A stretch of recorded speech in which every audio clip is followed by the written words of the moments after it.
दोस्तों ये सबल वायु ग्लाकोमा आप इसको और क्या कई नामों से जानते होंगे। चोर बीमारी, आंखों की रोशनी चुराने वाली बीमारी या फला कई नामों से। तो ये जो ग्लाकोमा या सबल वायु ये जो बीमारी है, इसके लिए प्रायः डॉक्टर्स आई ड्रॉप्स देते हैं और ये भी कहते हैं कि ये आई ड्रॉप्स गलती से बंद मत करिएगा, अपने डोज को मिस मत करिएगा। और लोग आके कहते हैं कि हमने तो बहुत देर से ड्रॉप्स डालने शुरू कर दिए डॉक्टर साहब, कई महीने साल बीत गए, हमें कोई फायदा नहीं हुआ।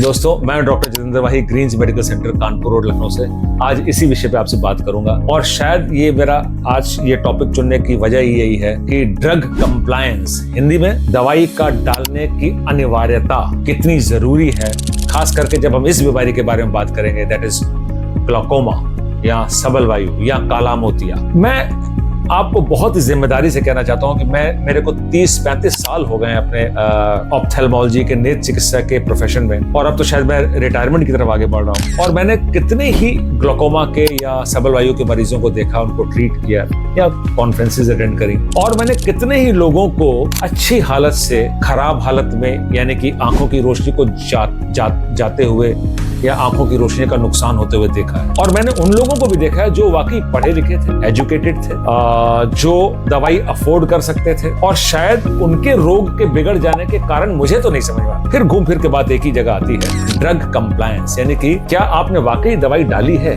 दवाई यूज की है, डॉक्टर को दिखा देना, प्रिस्क्रिप्शन ले लेना, दवाई खरीद लेनी, फ्रिज में रख लेनी, और फिर कभी डाली, कभी भूल गए, कभी नहीं डाली, खत्म हो गई तो जल्दी मंगाई नहीं, फिर बाद में मंगा ली। कई तरह की अनियमितताएं हैं और ये सभी घरों में हैं, कुछ लोगों को छोड़ के जो बहुत जिम्मेदारी से अपने रोग को समझते हैं। अब जब हम इसका दूसरा पहलू देखें, हम मरीज का वर्णन सुनते हैं, मरीज का वर्जन सुनते हैं कि भाई आपने ऐसा क्यों किया, और वो एक्सेप्ट कर लेते हैं। तो कहते हैं डॉक्टर साहब मैं 6 साल से आपका मरीज हूं इसी बीमारी के लिए, हर 2 महीने पे आप बुलाते हैं, दवाई कमोवेश यही या कुछ चेंज कर देते हैं या यही रखते हैं, कॉस्टली टेस्ट कराते हैं और कहते हैं कि हाँ ये दवाई डालते रहो। तो मुझे कोई फायदा तो हो नहीं रहा, जितनी मेरी रोशनी थी उतनी है, बढ़ तो रोशनी रही नहीं, तो मुझे क्या फायदा अगर मैं दवाई भूल भी जाऊं, तो क्या नुकसान, मैं क्यों कंटिन्यू करूं। तो उनका भी कहना लाजमी है, उनका कहना भी कुछ हद तक मुझे सही लगता है, लेकिन यहाँ पे एक बेसिक अंडरस्टैंडिंग की जरूरत है, और वो ये है कि ग्लाकोमा एक ऐसी बीमारी है जो धीरे धीरे आपकी रोशनी को खत्म करती है। आंखों का आंतरिक दबाव जब बढ़ जाता है, आंखों का इंट्राऑक्युलर प्रेशर जब बढ़ जाता है, तो पूरा पर्दा और ऑप्टिक नर्व स्ट्रेच होने लगती है, फैलने लगती है, और उसके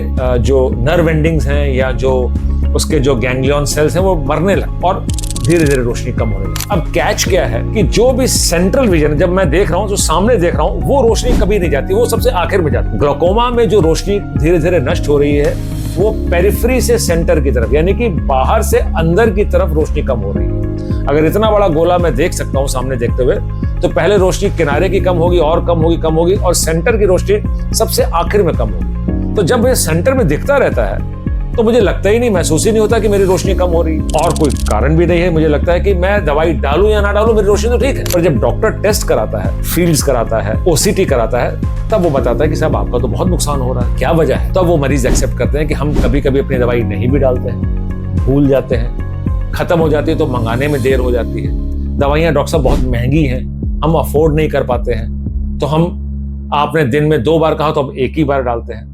ये सारी बातें ड्रग कंप्लायंस या दवाई आंखों में डालने की अनिवार्यता पे निर्भर करती है। और जैसे ही आप ग्लाकोमा की मेडिकेशन के साथ ऐसा काम करते हैं, भूल जाते हैं, अंडर यूज करते हैं, बिना बताए आप गैप कर देते हैं, तो जो नुकसान ग्लाकोमा का उस दिन हो गया, वो जिंदगी में कभी वापस रिवर्ट नहीं होगा। ग्लाकोमा के साथ सबल वायु या काला मोतिया के साथ जो रोशनी एक बार कम हो गई, वो दुनिया के किसी भी इलाज से वापस नहीं आ सकती। ग्लाकोमा की मेडिकेशन का एक ही कारण डॉक्टर का देने का है कि जो रोशनी बची हुई है आज के दिन, वो दवाइयों से उतनी बची रहे। अगर आप ये दवाइयां डालते रहेंगे तो रोशनी और कम नहीं होगी, परंतु जो रोशनी जा चुकी है आपकी गलतियों से, वो वापस नहीं आएगी। सर्जरी सबसे आखिरी का साधन है, डॉक्टर के पास हथियार है, और जब सारी मेडिकेशंस फेल होती हैं तब हम सर्जरी पे जाते हैं।